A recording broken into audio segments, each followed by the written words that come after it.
Today I'd like to talk about the Mayapur framework for personal development and success, specifically designed for Hare Krishna devotees. First of all, let's talk about where these principles come from. Our primary source of inspiration and wisdom is His Divine Grace A.C. Bhaktivedanta Swami Srila Prabhupada. We've also taken ideas from the vast body of wisdom that's been developed over the ages and put into books and other forms that we can apply to Krishna consciousness as well. The basic idea is we want to use these principles of success, wherever they come from, so that we can become Krishna conscious personally, help us to develop Krishna conscious communities, and spread Krishna consciousness to others. You may wonder why we want to do this. What's the need? Well, I've had a look around the Krishna consciousness movement, and I've seen that there's so much potential that's just not being tapped. There's devotees with such amazing talents that are not being fully utilized. And so the idea of this successful Vaisnavas course is to be able to help to empower devotees to reach their potential so we can achieve much more in our Krishna consciousness movement. I've also noticed that there are some dynamics which are not helpful for being successful. Whether that's the individual mindset that some devotees have picked up, or if it's the social environment and social setting which is holding back the movement and holding back the individual devotees from it being able to really achieve something great. So that's where I see the need is, and I'm very hopeful that by using these techniques we'll be able to make a difference, that we'll be able to help devotees to do great things and help our movement as well. So a little bit of background about me. I've had some successes in my life. I come from New Zealand, from Auckland. I went to some good schools. I had a pretty good upbringing. Never had to worry about money while I was younger, and things were good. Some of the achievements that I've achieved is when I was at school, I was a triathlon champion, and I had to apply success principles in order to reach that level. When I became a devotee, I helped to reintroduce book distribution in New Zealand.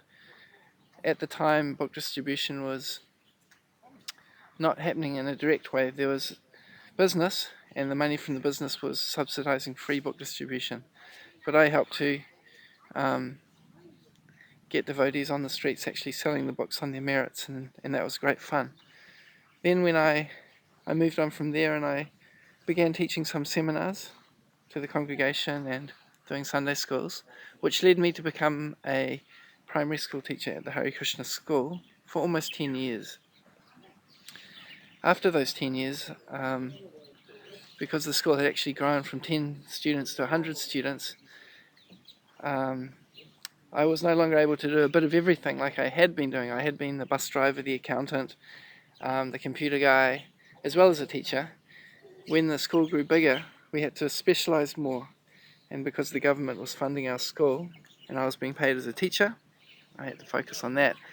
And I kind of lost interest, because for me, I think the fun part was growing the school and marketing the school. And only teaching, I found it was a little bit, just didn't suit me so much. So moved on from that job, and at the same time my father passed away. So I went from a position where I was getting a regular salary and I had a wealthy father who I knew I could turn to when I needed to not having a salary, and then not being able to access that security of that money that I thought I would always be able to access. So it put me in a position where I had to struggle, and the last two or so years has been an eye-opening experience for me. It's given me a different perspective. Having grown up, as I mentioned, in quite a wealthy and privileged um, background, to have to struggle for money and be in that position gave me a different perspective, made me understand much more the situation that many devotees go through. So that's a little bit of background, and in that process of struggle, I was chasing after some different shiny objects, looking at different business opportunities, just thinking how to get money. And in that process, I studied a lot of things, and I think that I've got some insights which will make quite a difference for many people, and hopefully save them from the anxieties that I went through when I was chasing after different ideas. So that's enough about me. Let's have a look at the Mayapore framework and see how that can help us to achieve success. So I'll go through it really quickly today, and naturally we can go into more depth later on. So M is for mindset.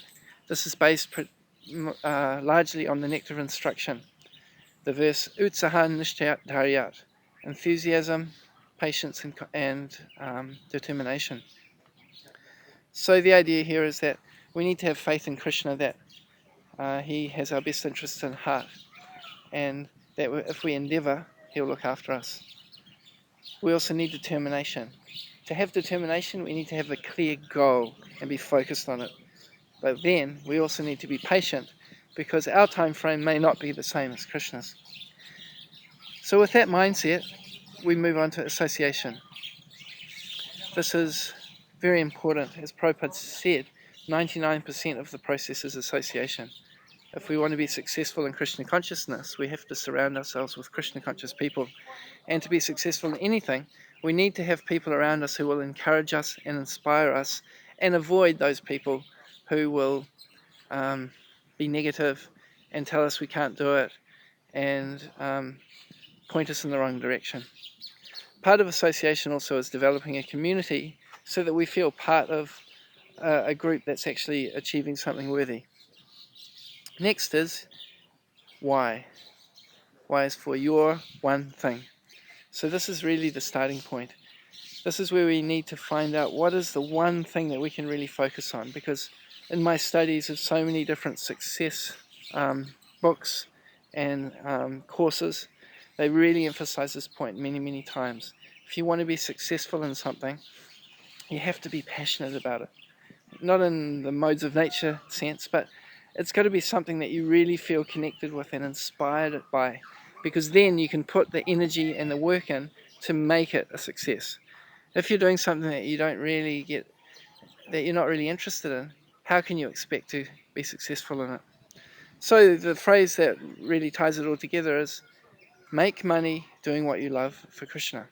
So the idea is that if we can serve Krishna doing something that we really love in a way that we don't have to separately endeavor for our economic survival, perfect. That's the ideal combination. So once we've got our clear one thing, the next thing is to take action, starting by defining very clear goals and then taking steps to achieve what we desire. The next is P, personal mastery. This includes sadhana and health and our lifestyle balance, as well as things like productivity. And one really key point here, again going back to nectar of instruction, is discipline and language, our self-talk. Vacho vegam, manasakroda vegam. It's very important to have self-mastery. And so this section is called personal mastery. That's the P of Mayapur. Next is unalloyed devotion, and this is something quite unique to Krishna conscious perspective on success. The idea is that we don't want to be influenced by the lower modes of nature. When we are doing things, we want to do it for the pleasure of Krishna and for our own purification, not because we want credit or because we want the money so we can enjoy our senses. So this is an important element for devotees, is looking at our motives for doing things. Then finally, reach out. A big part of Krishna consciousness is about generosity. when we learn something, we need to share it with others, and that's what I'm trying to do here today. At whatever stage I have reached, whatever level I've come in my understanding, I'm sharing it with you. I'm certainly not perfect, I certainly don't know everything, but I feel that if I were to wait until I know everything, so many people would be missing out on this knowledge which I've already got that can help people. So that's the idea of empowering others and sharing what we've got. So that's Mayapur. Mindset, association, your one thing. Action, personal mastery, unalloyed devotion, and reach out.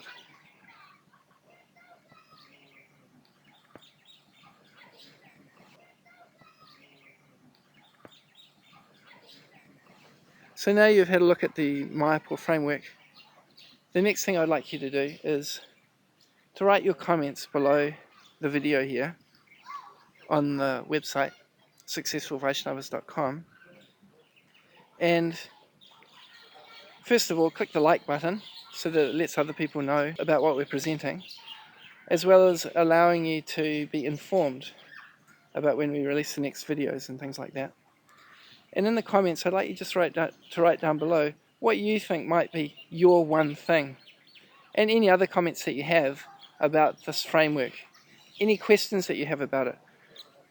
Part of the idea of the comments below is that I want you to help me design this teaching. So in the comments below, if there's anything you'd like to know more about, any questions that you have, things that you think we should discuss in more detail, put it in the comments below. And also, as I mentioned, what is your one thing? What do you think is the thing that you can really devote your life to completely so that you can be a success to help yourself become Krishna conscious and help the Krishna consciousness movement to expand?